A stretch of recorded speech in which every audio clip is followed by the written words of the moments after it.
Hello, everyone. If you like what I'm doing here, please consider subscribing, liking, and commenting. It would really help the channel out quite a bit. Thank you very much. CBS presents Intrigue, tales of espionage, manhunt, and high adventure, with Vincent Price as this evening's star.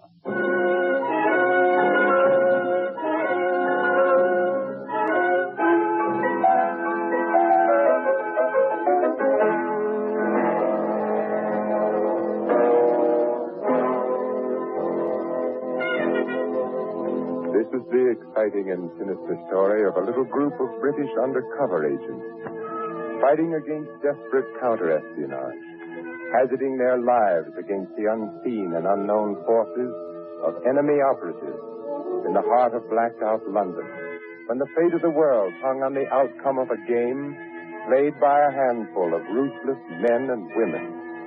Come with us once again on a journey into the shadowy, uneasy, fascinating land of Intrigue.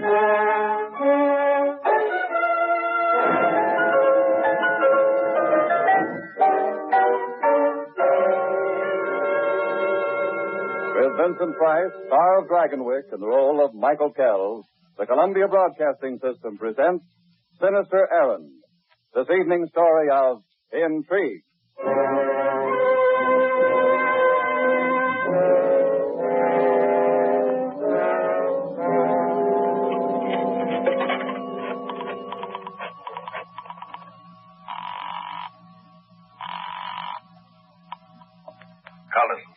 Jock, it's Michael Kells. I know it. I just got off the boat train. Shall I come around to your office? By no means. Take a cab at the first stand, third in the rank. Tell the driver Mulberry Street.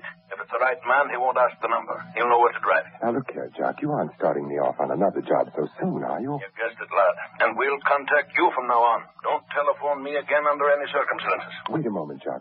What's up? Who's my contact? Are you there, Jock? Hello? Hello?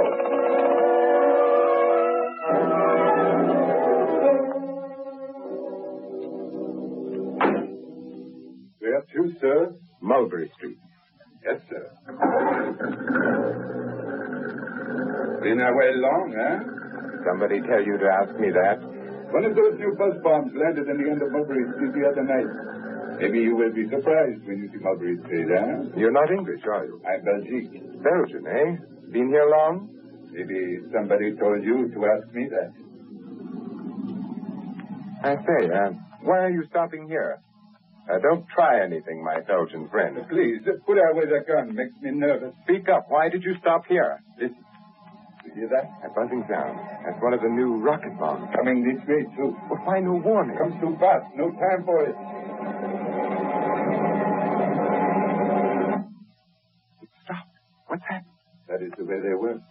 The mechanism shuts off just before they land. Taking it a long time. Maybe it's a dud. Do not be nervous. You will get accustomed.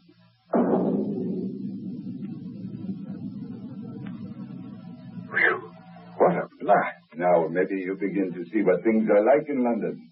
Only one thing has saved us so far. Oh? What's that? They do not know how close to their targets these things are hitting. So far, their agents have not been able to get any reports through to Berlin on it. If they ever do, they will be able to aim them accurately, and that will be the end for England. I should think Herr Himmler would be sending some of his very smartest agents over here to accomplish that mission. Apparently, that has already been done.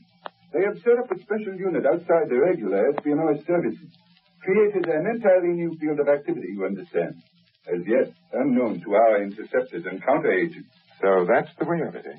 That is the way of it. Mr. Kells. That is their Sinister, Errand.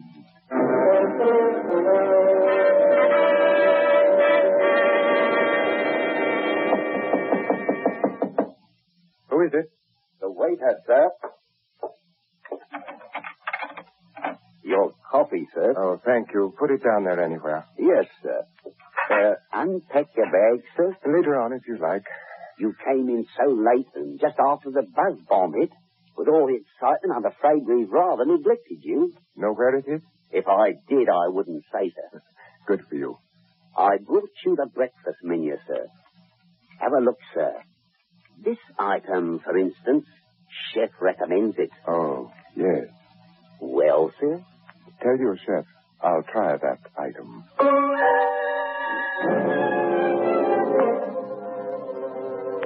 The item was an address, scribbled in pencil on the menu. 23 Canoe Street. It had the look of a shabby lodging house. I went in and climbed the first flight of stairs. At the top of it, the door of a room was standing open, and something inside caught my eye.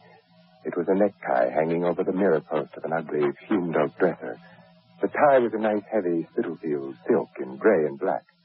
The sort of thing Sammy Carew always used to wear. That was my contact then. Sammy Carew, one of the best agents in British intelligence. I tiptoed into the doorway, hoping to give him a start. And then I was the one who got the start. Lying face down on the floor in the middle of the room, a knife handle sticking out of the small of his back, was Sammy Carew.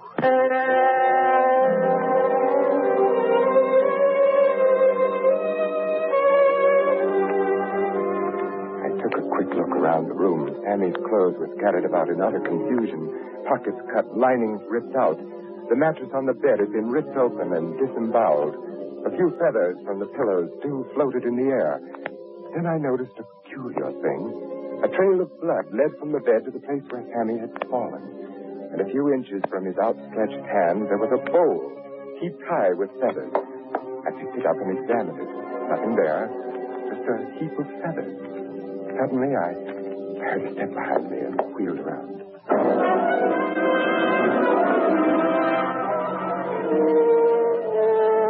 Who are you? What's happened here? Looks as if someone had been murdered. Who are you? Oh, no. It's not Sammy. That was the name I knew him by. Oh, my poor boy, my poor, poor boy. You knew Sammy quite well. I was his aunt. Sammy's aunt was 5 feet 3 inches tall with gray hair. You're about 5 feet 7 with red hair. Bad guess, my boy. I'm 5'4" and my hair is dyed. And people have been known to have more than one aunt. Sammy never mentioned having another aunt. Probably because I've spent so much time on the continent. I'm in the theater, you see. What theater of operations would that be, Auntie? Or would you rather not say? Oh, good heavens, I'm not ashamed of it. I do a turn in music hall. My stage name is Madeleine Leclerc. Which reminds me, I shall have to be getting along to theater now. In spite of this tragic affair, the show must go on, you know. I'll tag along if you don't mind, Auntie. I'd like to see your act. Oh, but this terrible thing here. Won't the police have to be called? Auntie, I'm no more anxious to answer questions for the police than you are. Sammy's dead. It can't be helped. So on with the show.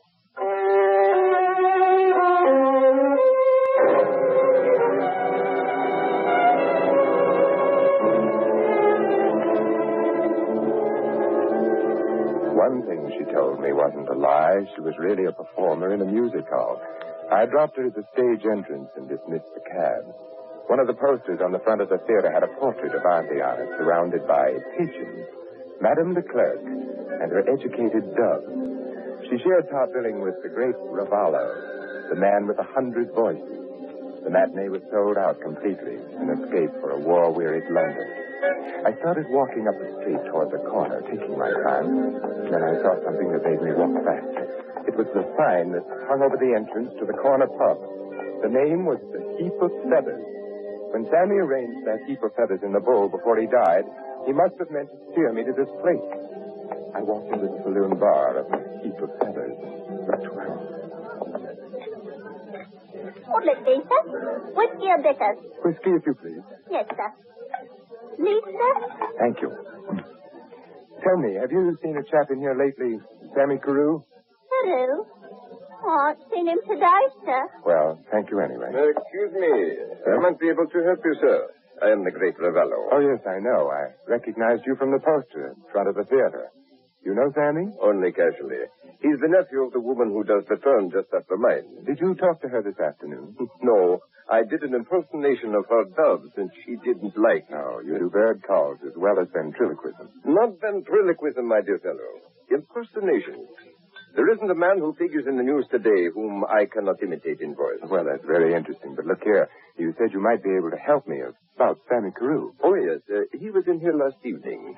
He left with Janine. Janine? Who's Janine? Who's Janine. It's plain to see you don't know this neighborhood very well. You know where she lives? Verity Street, number 16.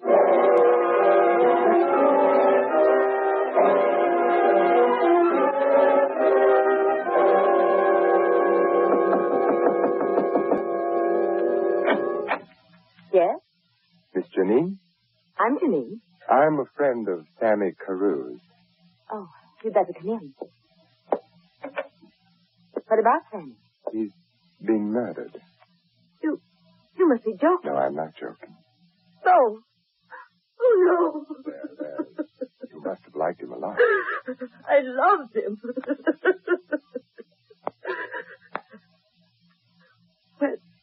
When did it happen? You and he left a pub called the Heap of Feathers, arm in arm, last night. A short time later, someone stabbed him in the back. Might have been you, Janine. Are you from the police? Do I look like a policeman? No. No, you don't. See here, Mr. Kells, Michael Kells. I shouldn't be risking this, Mr. Kells. But I have a feeling you're all right. You see, Sammy Carew is my husband. Oh, poor Sammy. First he gets an aunt that trains birds, and now a wife that hangs out in corner pubs. We were married in France when he was working with the Marquis. That's how I happened to come here to England. He was doing some kind of secret work for the government. I never knew much about it. After we arrived here, it was necessary for us to live in separate apartments, so as to keep his identity a secret. And last night? He told me he was worried. He told me about the job he'd been on. He'd stolen something from some enemy agent, and he was afraid they'd kill him before he could deliver it to the people he was working for. Did he have it with him? I don't know. Oh, I wish I knew what to do, Mr. Gill. If Sammy had only told me more about himself. A man came here this morning. He demanded an envelope he thought Sammy had left with me. He said that unless I give it to him, the next time he comes here, he'd kill me. Have you any idea who this fellow was? I'd seen Sammy talking to him once or twice in the Heap of Feathers place. A big dark man, wearing a chauffeur's cap. Ernie, I think his name was. I was on my way out to tell Sammy when you came in. I'm so frightened, Mr. Kell. I don't know where to turn. If it's on the level about your being Sammy's widow, I'll look out for you. Well, I have everything here, all the papers. Look at it, Mr. Kell. Does that convince you? Let's see, what's this? Diplomatic visa. How did you rate that? I can't answer that question. You must have been hobnobbing with the Prime Minister. Please don't ask me any questions about the visa. It has nothing to do with this other business, I assure you. Well, you're Mrs. Sammy Carew, all right. That's what I wanted you to be sure of. Oh, you will help me, won't you, Mr. Kells? What do you want me to do? I want you to find that envelope. So you can give it to the Himmler boys. So it can be delivered to the people Sammy was working for. It's the only way both parties will be convinced that I haven't got it. I don't think you need to worry, Janine. You've certainly convinced me you haven't got it. And you'll help me? Yes. And the man who threatened you, the man named Ernie, you needn't worry about him anymore. I'll look after him personally.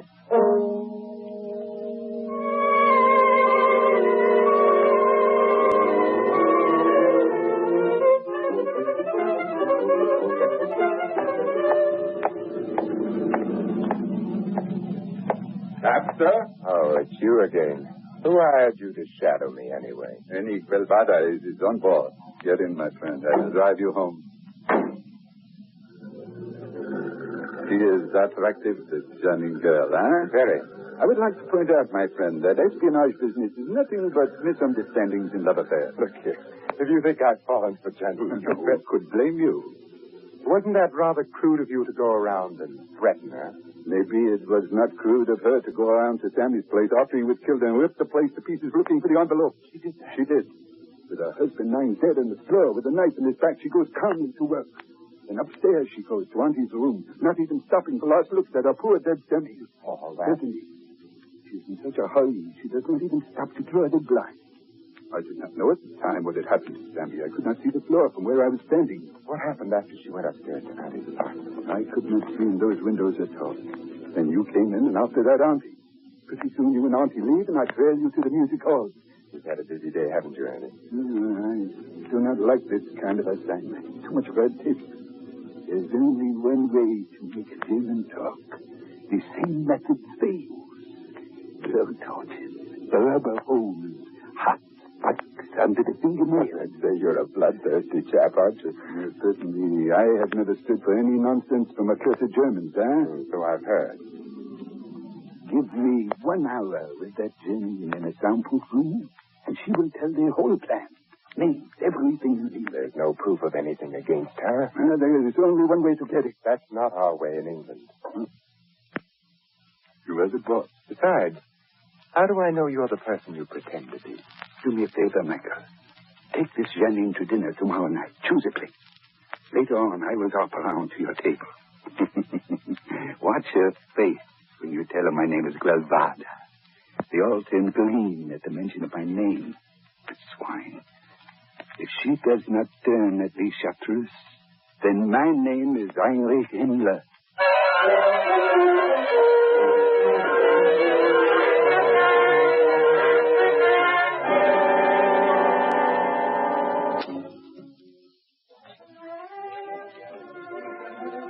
Sammy. Sammy. Rest his brave soul. By the way, Janine, you got that chap with the chauffeur's cap all wrong. He's one of our men. But how could he be? I told you he threatened me. Well, he realizes his mistake now and wants to apologize. I asked him to join us here later on. Are you sure we're talking about the same person? Of course. Ernie Guelvada. Oh, dear. Now look what I've done. I spilled that drink all over my skirt. I'll have to go and... Filled it? The glass was empty. There's no damage at all. What's the matter, Janine? You're trembling. Well, I just happened to remember a telephone call I must I'll make. have the waiter bring a phone over to our table. Waiter? Yes, sir? Bring a telephone. Mademoiselle wants to make a call. Yes, sir. Right away, sir. Michael, old friend, I trust I am not late. Just on time. You two have met, haven't you? Miss Janine Ernie Guelvada. Miss Janine, I must apologize for my behavior of the other morning. Had I known that you were the widow of Carol... Michael, the smoke in here is giving me such a headache. Please take me home. By the way, Michael, you remember the story I was telling you about that beautiful spy in a certain city? What spy? What city? You know, in Lisbon, Maranda. Maranda. You knew her, mademoiselle? A wonderful woman, a Nazi, but beautiful. It pained me to have to torture her, but she was reluctant to give me the information I needed. And I did not have time to make love to her, so... Michael, will you please take me home? I'm sure Mr. Guelvada will excuse me. I will take you in my cab. It is just outside. No, don't touch me. I was only trying to assist you into your coat, mademoiselle. You're behaving very strangely, Janine. I'm sorry. It's this headache. Please take me out of here. Dear me, Miss Janine, you look like pale. A nervous condition, I'm positive. Michael, send him away. I refuse to go in his cab. You're being hysterical, Janine. Now stop it. I know what you're up to, both of you. You're going to take me away and torture me. Why should I torture you, Miss Janine? I have definitely decided that you do not have the envelope, and so has Michael. Come along, Janine. Get into the cab and stop this No, nonsense. I won't. I won't help. Please. What's the trouble, miss? These two men are molesting me. They tried to force me into that cab. She is intoxicated. She does not know what she is doing. It doesn't look intoxicated to me. Now run along, you two, and leave the lady be. Thank you, officer. You saved my life.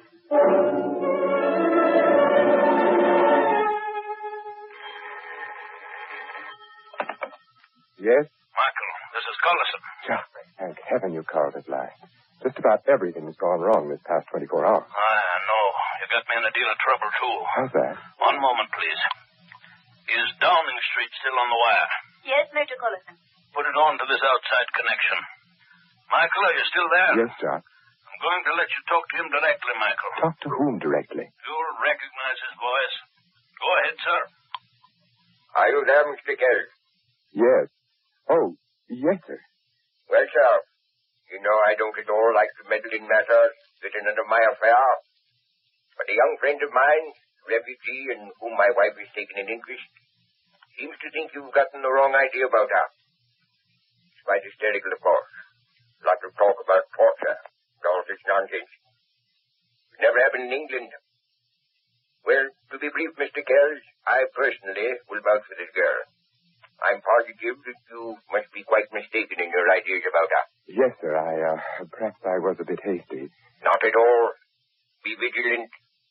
Be vigilant, lad. Yes, sir. Thank you, sir. Was that connection all right, Michael? Yes, indeed, Jock. What a connection.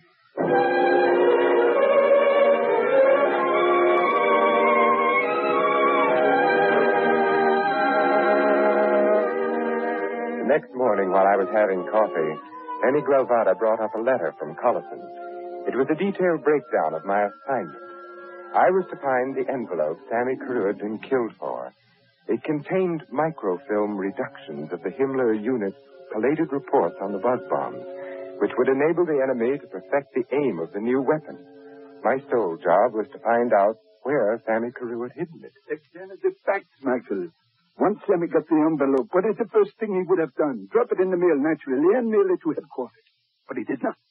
What? Well, he must have wanted to check on the contents. So he takes it up to his apartment, but he never leaves there alive.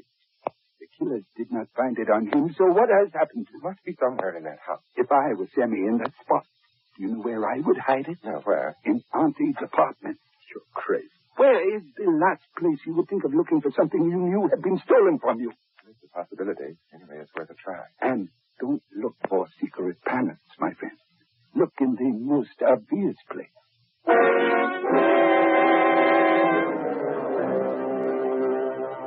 After Auntie had left for the theater that afternoon, I let myself into the Canoe Street house and went straight up to her apartment. The first thing that hit my eye was a framed photograph of Auntie herself in a silver frame on the mantelpiece. The face in the picture was grinning at me with that try-and-catch-me expression of hers. I picked it up to turn it to the wall. The hasp on the back of it fell out, and the glass and backing of the frame dropped on the floor. I bent to pick up the pieces, and then I saw it. It was the envelope Sammy was killed for.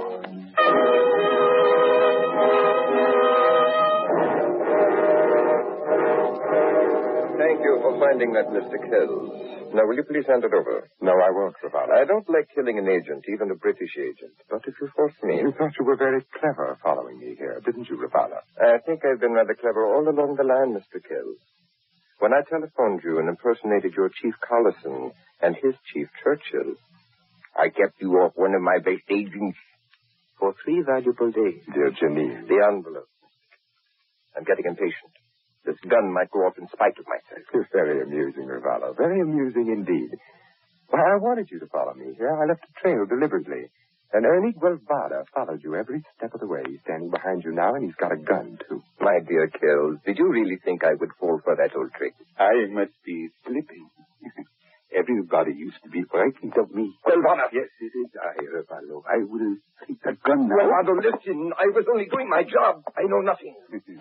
See, Michael, how game may turn at the sight of me? You wouldn't dare to torture me. They would never permit such methods here in England. I just looked over the cellar under this theater. Very well constructed. Absolutely soundproof. What do you want me to do? Tell him what to do, Mike. Yes, tell me what to do. Pick up that telephone, Ravala. Do what Mr. Kells tells you to do.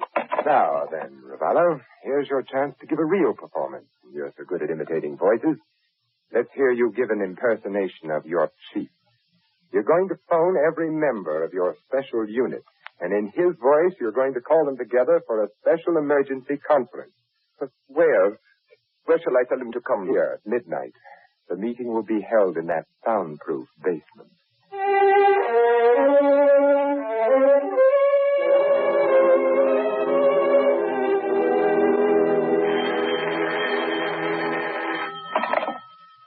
Hello? Is that Mr. Hoffman? Speaking. There was quite a large fire in your neighborhood last night. 3 and 7, Operation Zero. It's safe to talk. Listen closely. There will be a meeting of the entire unit at midnight tonight. The 7 Arts Theater in Rodney Place. You will come to the stage entrance and proceed directly to the...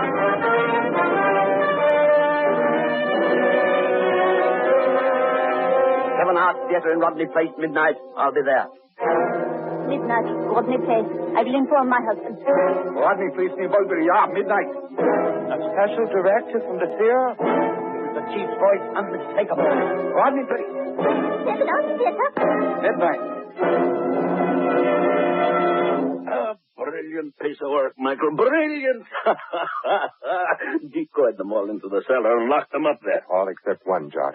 Which one is that? A girl named Janine, a special operative who entered England on a diplomatic visa issued by a neutral power. Well, I shan't worry about one getting away. We got the documents and we've broken the unit.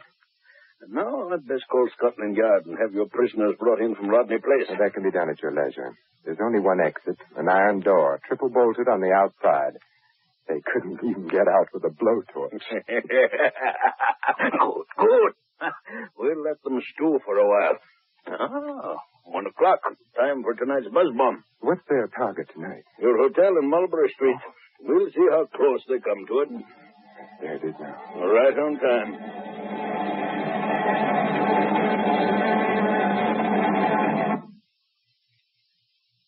Now, we shall see whether we've done for them.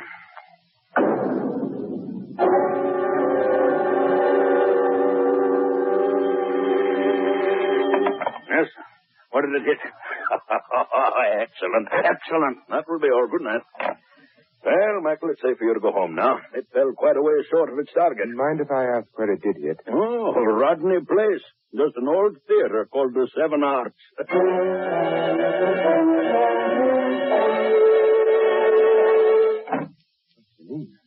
I didn't expect to find you here. Don't be angry at me. I didn't dare come in the front way. That man was following me. Ernie? He's absolutely mad. He's convinced that I'm one of that group of spies and nothing will dissuade him. How did you get into my room? I used Sammy's bunch of keys. Oh, please don't be angry with me, Michael. I'm not angry with you, Janine. Just tired. Why don't you give up this life, Michael? We could go away together. To Ireland or somewhere. Just you and I. I'd like that, Janine. I knew the moment you first came to see me at Verity Street that you were the only one who could ever take Sammy's place. Looking out for replacements rather soon, aren't you, darling? In wartime, everything gets over faster. Life, love, hatred, grief, everything. What do you want, Janine? You. Like this? Oh, my God. I had to come back to you. You knew I would, didn't you? I hoped you would. We'll be so happy together. There's only one thing standing in the way of it, darling. What, Michael? What is it? I don't mind your being an enemy agent. You've taken the same chances and done the same work we all have to do. Then what do you mind, Michael? I mind the way you stabbed Sammy Carew in the back. That's what I mind. He loved you and trusted you, and you stabbed him in the back. He refused to understand anything. It angered him that I had powerful protection in this country.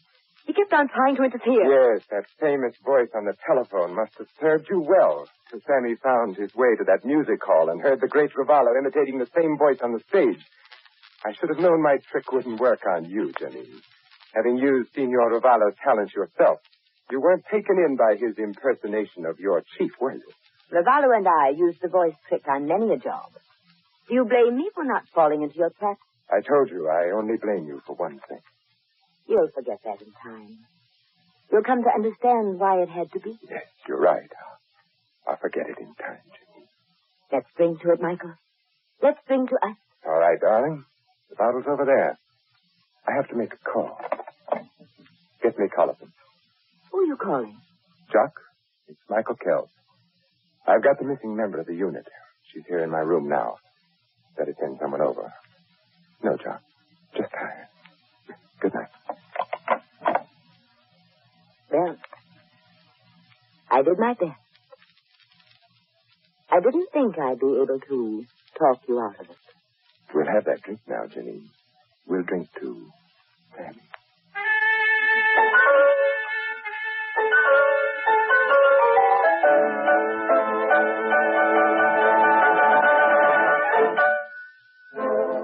With Vincent Price as star, CBS has brought you Sinister Errand, third in a new series, Intrigue. Now here is Mr. Price.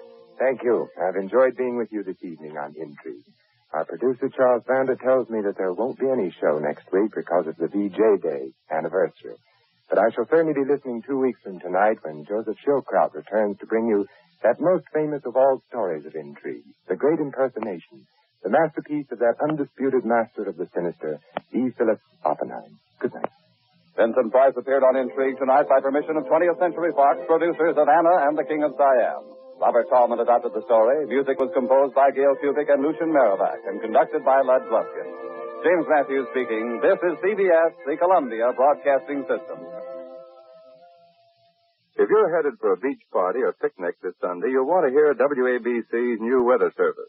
Every Sunday morning from 8 a.m. until noon, WABC broadcasts an official weather forecast for the day every hour on the hour for benefit of outdoor fans. Remember your weather report Sunday. 10 p.m. BULOVA, Boulevard Watch Time. WABC, New York.